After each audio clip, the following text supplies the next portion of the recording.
lions have been poisoned at the Pacific Marine Mammal Center in Laguna Beach.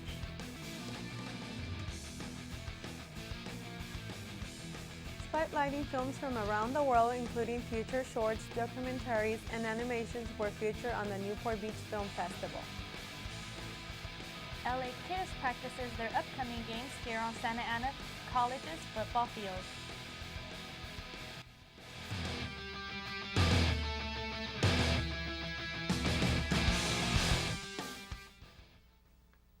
Hello and welcome to this week's edition of Around and About Orange County News. I'm Leanne Rosales. And I am Nancy Cruz. Welcome to the show. The inclusion of armed guards in RSCCD is still a controversial issue among the student body. Our reporter, Claudia Bucio, was present at SAC's Town Hall.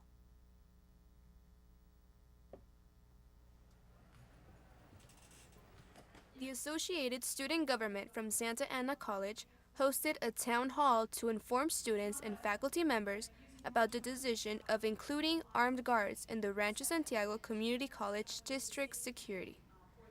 After considering the previous cases of active shooters on campuses around the country, the trustees concluded that this was the best alternative to ensure school security because response time is crucial. Security people would only use those weapons if there was somebody who had a gun who was trying to kill people. That's the situation, and that's occurred all too frequently. The panel was conformed by RSCCD trustees Claudia Alvarez and John Hanna, interim RSCCD Safety Director Alistair Winter, interim Santa Ana College Lieutenant Michael Culver, and Santa Ana College's President Erlinda Martinez.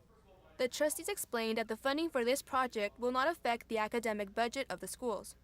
The district authorized $430,000 to launch the initial training, but the rest of the expenses are estimates that have not been approved yet. There is a lot of controversy among the student body because some agree with the plan, but many others are concerned about their security due to the diverse minority groups present on campus. Well, what happened here, I think it was very bureaucratic. I think it was very institutionalized. I think that none of our suggestions were really going to be taken forward. If you notice, the way everybody was talking about our answers, it was kind of just glossed over, as her comment was completely glossed over, not answered. It needed her follow-up and my follow-up to kind of just give much more, even still more of a dialogue, which essentially we still didn't receive an answer at. But as a student, I do think after hearing a lot of the dialogue and a lot of the concerns, I do feel like it would be beneficial to have someone who is trained, who has proper sensitivity training, who's aware of the various demographics on campus, who understands our population, how we are students first. The current security guards will have the opportunity of keeping their positions or receiving the necessary training to bear arms. The inclusion of body cameras and non-lethal arms are being considered, yet not approved. The panel told the students the school's values will not change, so they should always report any irregularity. Next fall, gradual changes will be seen in campus security. Around 6 armed officers will be shared among the Rancho Santiago Community College District. I'm Claudia Bucio reporting from Santa Ana for Around and About Orange County News. Leaving opinions aside, the main concern for all this is the students' safety. Investigators are searching for a man who tried to kidnap an 11-year-old girl as she walked her dog in an upscale Tustin neighborhood Tuesday afternoon. The encounter happened around 4:30 p.m. when the suspect, who was driving a white van, approached the girl near Salt Drive Simmon Ranch Road. The girl ran to a nearby school for help. The suspect is described as a male, Hispanic in his 30s with a shaved head who was wearing sunglasses and a blue zip-up jacket. Anyone with information can call the OC Sheriff's Department at 714-647-7060.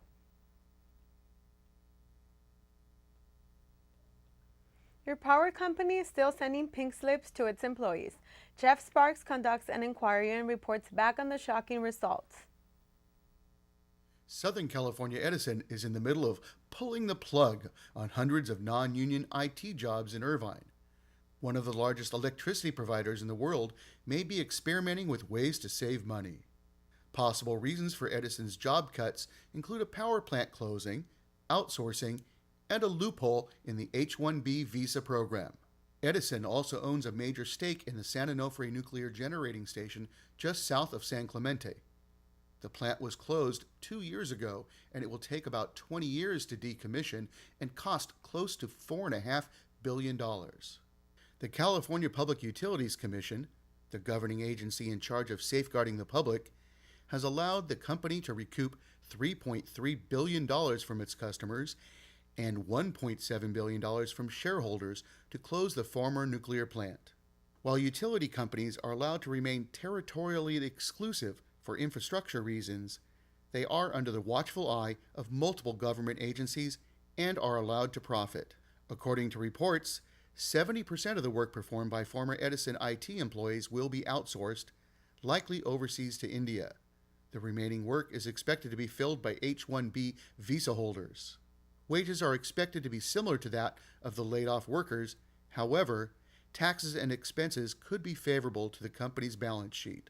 Pat Lavin, a spokesperson for Local 47, the International Brotherhood of Electrical Workers chapter, representing thousands of workers in the field, talked about the changes Edison is making. They're getting rid of 800 people that have been doing the jobs for a number of years to bring in H-1B visa workers to replace them. And that's simply and strictly because of financial aspect and money savings that they will realize by bringing those H-1B visa workers in. AAOC contacted several government representatives, local and federal, for comment. Some declined comment, some failed to respond. U.S. Representative Darrell Issa released a statement on his website. He says, quote, "Reports that Southern California Edison used the H-1B visa program to replace part of the company's current IT workforce are deeply disturbing." He further adds, "I urge Southern California Edison to be forthcoming in releasing information about the process behind this decision, and I look forward to a thorough and transparent account of what attempts were made to ensure this major hiring decision adheres to the very clear statutes outlining the intended structure of the H-1B visa program." Repeated attempts were made to contact the company Edison and/or its employees for an interview or for comment. Eventually, the company did send me this 3-page email, including a written statement which does confirm that 70% of the work will be done offshore. I'm Jeff Sparks in Irvine, reporting for Roundabout Orange County News. The H-1 visa program remains a controversial subject. A stabbing occurred inside a hotel room at the 1100 block of North Harvard Boulevard that left 4 men injured. Police say that the 4 victims made their way to Tustin Centennial Park, where one of the men called his girlfriend for assistance. Authorities expect the stabbing was gang-related. All men are expected to live. The suspects are still at large. Anyone with information is asked to call the Santa Ana Police Department. Raise your voice and sleep in a box. Cal State Fullerton held a fundraising event to help OC's homeless community. Our reporter Claudia Bucio gives us a tour of this neighborhood. Box City, the perfect simulation of a community that is many times forgotten. For second year in a row, the master's degree students of social work at Cal State University Fullerton and the nonprofit Family Promise put together an overnight event to raise funds and spread awareness for the homeless community in Orange County. My students became really excited and motivated about taking on the huge social issue of childhood poverty. Nationally, 1 in every 5 children is living at or below the poverty line or going hungry, and that was something that we felt really strongly about. And so they decided that they wanted to actually do something about it, and in a collaboration with Family Promise of Orange County, we were able to develop Box City Project. The city, made of refrigerator boxes, was divided into neighborhoods, which represented the different segments of this population, such as immigrants, veterans, LGBTQ, single parents, youth, families, older adults, pregnant women, persons with addictions, and persons with mental impairments. I had the pleasure of meeting a family who became homeless in 2013, but is now able to spread a message of courage and hope to all those who are in similar circumstances. We became homeless back in November 2013, and we faced an obstacle of my children's age. A lot of shelters wouldn't take us in, but Family Promise took us in, and they provided shelter for me and my family. And so through the program, we utilized the skills and things that they gave us to help us overcome our obstacles and our challenges that we faced. Besides spending the night in boxes, the students were able to enjoy special performances and the showing of the film Motel Kids. Would you call this your home? Well, many people out there live in a box just like this. However, events like Box City give the homeless community an opportunity to overcome their struggles. I'm Claudia Buccio reporting from Fullerton for Around and About Orange County News. Their goal is to raise $10,000. Best of luck to these hardworking students. Earlier this year, we informed you about the controversy revolving around Judge Mark Kelly and how a group of activists were attempting to repeal the judge from his position. The recall effort comes after Kelly reduced Kevin Rojano Nieto's sentence to 10 years in state prison. In December, the 20-year-old was convicted of sodomizing a 3-year-old girl who he's related to. Earlier this week, the group of activists tried but failed to serve him legal papers in his courtroom. Now the group must go about getting 90,000 valid signatures from registered Orange County voters to take this to a special election. Coinciding with the anniversary of the fall of Saigon, here's Jeff Sparks at the Vietnam Film Festival.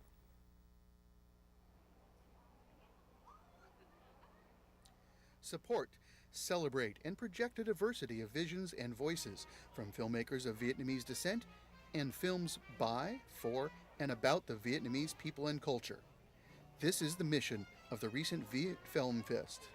The 40th anniversary of the fall of Saigon is commemorated locally and provides for a resurfacing of the famous 1973 anti-war film Land of Sorrows. It was shown again during the Viet Film Fest. It offers a rare glimpse into the effects of the Vietnam War on Hue, a central region of the affected country. I definitely made this film for not only for Vietnamese speaking audience, but for everybody. Actually, the film will premiere in Berlin. It was the opening night film for the panorama section of the 2014 Berlin International Film Festival. And after that, it traveled all over the world. So the Vietnamese audience is just realistically a very small part of the audience for the film. The issue is a universal issue, even though the setting is in Vietnam, but the same story may have happened in other parts of the world. And in making this film, I would like to raise some consciousness about the issue. I'm not trying to bridge anything, or because the global climate change is still a very controversial issue that we can debate about it for a long time, and nobody knows for sure. Previously known as the Vietnamese International Film Festival, the now annual 4-day event draws thousands each event since its 2003 inception, as it is the largest Vietnamese film festival outside of Vietnam. International and county attendees may choose among the many screenings, 21 shorts and 10 features. The 31 screenings feature diverse genres, including horror, action, romantic comedy, drama, experimental, documentary, and animation. It's been a red carpet type of night here at the Anaheim Garden Walk. Features, shorts, even with subtitles, things that I can understand. In Anaheim at the Garden Walk, I'm Jeff Sparks for Round and About Orange County News. It must be film festival season in Orange County.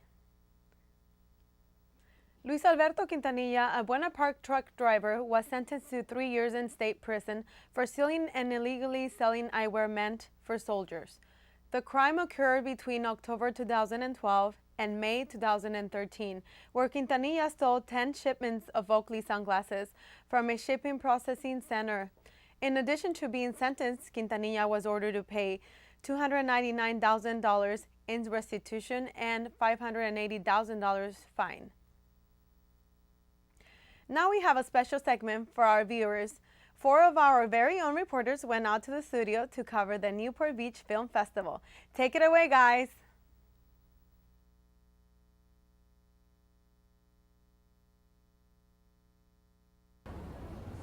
Hello and welcome to this week's portion of entertainment for Round and About Orange County News. I'm Jeanette Duran. And I'm Henry Melendez. I'm Claudia Buccio. And I'm Tyler Seifert. As you can see, we have this week's entertainment news from a different location.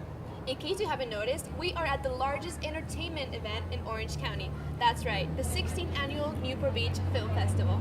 It's going to be an exciting week of films and seminars, and we'll all be here to give you the best insight. Less talk and more action. Let's go see what's going on this opening night. The Newport Beach Film Festival was founded in 1999, and for this year, it attracted around 55,000 attendees. For 16 years, the festival has brought the best in new, local, international, and critically acclaimed cinema to Newport Beach. The screenings were divided into 6 locations: Island Cinema, Sage Hill School, Big Newport, and Little Theater, all in Newport Beach, the Triangle in Costa Mesa, and South Coast Village in Santa Ana. With no doubt, it was a great venue for filmmakers to expose their new technologies, narratives, and techniques. The screenings offered a variety of appealing categories, such as action sports, collegiate, environmental, family, documentaries, features, music, shorts, seminars, and art, architecture, and design. The cast members and crews from various films made appearances on the exclusive red carpet to support their creative pieces. The movie is called Me and Earl and the Dying Girl, and it's about this kid named Greg Gaines, who's a senior in high school, and he's coasting through high school, trying to avoid making any enemies and probably any friends, and he just wants to get out and kind of the least amount of human interaction possible. And then his mom forces him to befriend this girl who was recently diagnosed with leukemia, and he does, and that friendship ends up changing his life forever. It's really a wonderful film about a young man who comes to understand what he must do in life and does it. Well, you see her at several different times in her life. She's strong, she's full of love, she's very smart, she's a businesswoman, and she loves this man, but she wants him to have the courage to do what he must do. I can't tell you too much because it's a little mysterious. Well, I play Ryan in the film, who is a train-hopping, country-drifting street musician. Who is living sort of hand to mouth by making a living out of playing his music on the streets and telling his stories, and he doesn't really have the courage to tell his own story until he kind of comes across Jackie, and it's a very sort of simple and beautiful story, I think, and that was kind of what drew me to it, really. Of course, it was a time for celebration, so the after parties became a great opportunity for discussion on the films and for sponsorship of Orange County's local businesses. On the first day, we'd only just met everyone, driven up to Big Bear. As the tradition follows, a jury and audience members announced the winners for this year's selection. The Passion of Augustine, which is a Canadian film about a 1960s convent school that confronts modern times, won the award for Best Feature Film. It also won Best Actress, Céline Bonnier, Best Director, Lee Poole, and Best Screenplay, Marie Vienne Ann Poole. The Brazilian film, A Despedida, won the award for Best Actor in the hands of Nelson Xavier, and Best Cinematographer went to Eduardo Makino. The story of a 92-year-old man who decides to spend his last night with a very younger lover. The best documentary was The Chinese Mayor. It followed the life of Mayor Jian Tambo of Datong, as he battles corruption in an attempt to revitalize the city into a cultural heritage site. Of course, the short films could not be left behind. The Way of Tea won the category for Best Narrative Short Film. Growing Home was named Best Documentary Short, and Baths was awarded as Best Animated Short.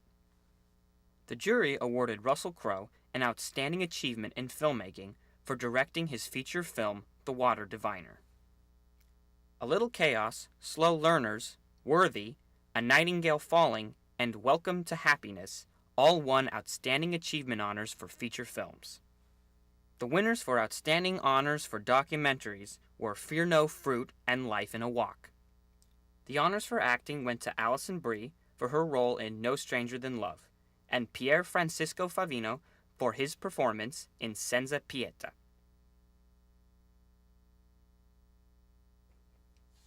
The honor of filmmaking went to the Nature of Modernism, Stuart Williams, architect. Cinematography was given to Tony MIRZA and EADWEARD. Editing for both MORAN in Sunbelt Express, Booking, The Present, Dead Hearts, and The Soundman received honors for short films. The honor for documentary impact short film was given to The Soundman. The Haircut and The Forgotten won the Achievement of Made in California Short Film Award. The Youth Film Showcase Award was given to Love and the Art of Frisbee Flight. Audience awards for Best Feature went to Me and Earl and the Dying Girl. For Best Foreign Film was given to the German production Who Am I? No System is Safe. The audience selected A Brave Heart, the LIZZIE VELASQUEZ story, and The Last Man on the Moon as Best Documentaries. Around 150 feature films and 200 shorts were presented this year, which gave the audience the opportunity to enjoy according to taste and age. The budget for this year totaled about $1.3 million, but the expenses are still being tallied.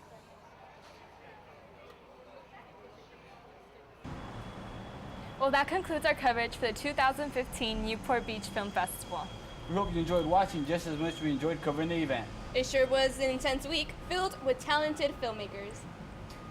Reporting from the Lido Theater in Newport Beach, for Roundabout Orange County News. Now back to you. Wow, thank you for that amazing coverage. It sure seemed like you made the best of the festival. Huntington Beach residents will be able to choose plastic bags again during their grocery run next month after the City Council voted to repeal the plastic bag ban. The City Council voted 6-1 Monday night to repeal the 2-year-old ban. Shoppers will also no longer have to pay 10 cents for paper bags. The change is set to go into effect next month, but may not last for long if California voters approve statewide ban during the November 2016 election. The search is on for whoever poisoned sea lions being treated at the Pacific Marine Mammal Center in Laguna Beach. Laguna Beach police say someone poured large amounts of chlorine into a saltwater holding pool, injuring sea lions, some of which were ready for release. It was the first attack at the nonprofit center in its over 40-year history. Detectives believe the suspect entered the center between 8 p.m. April 27th and 6 a.m. April 28th. The injured sea lion pups are considered evidence in an ongoing criminal investigation. Police are not saying how the suspect broke into the facility. 8 pups have been healed, but 7 still need continued treatment and will be kept for at least 4 more weeks. The center has hired a security guard overnight as a result. They do hope these animals will make a full recovery and be able to be released. The suspects can expect to face animal cruelty charges, which carry a $20,000 fine and a year in prison.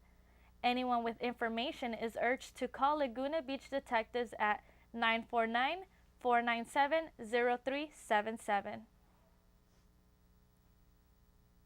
Speeding downhill 1 minute, then head over handlebars the next. A bicyclist sustained a head injury after flipping over his bike Sunday evening.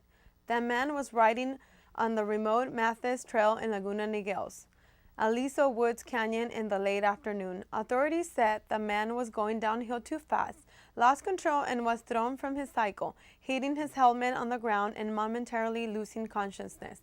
The man's condition is moderate. Now we'll toss it over to Erica Vasquez, where she will update us on all the things sports. Hi there, my name is Erica Vasquez, and this week we have a jam-packed sports segment. Let's get started. And now, a preview of players who have a burning passion for their game and affection for the red zone.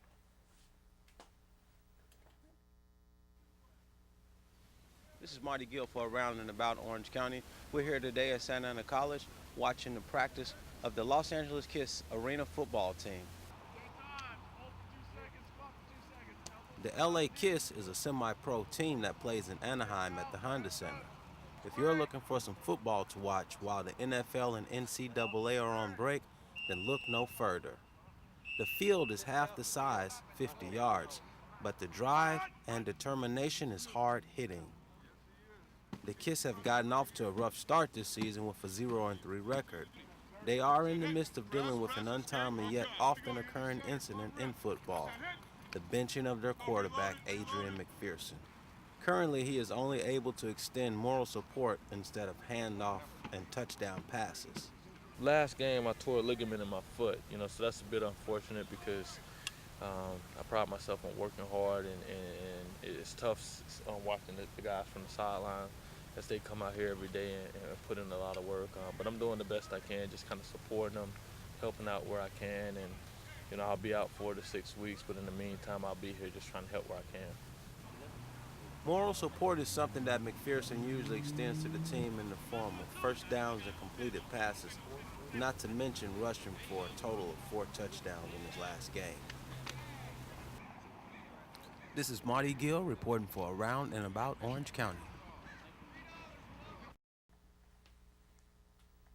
Wow, that's a lot of action for half the yardage.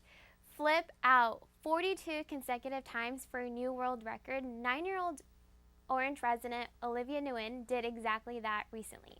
Nguyen completed 42 consecutive handless cartwheels to earn a spot in the Guinness Book of World Records.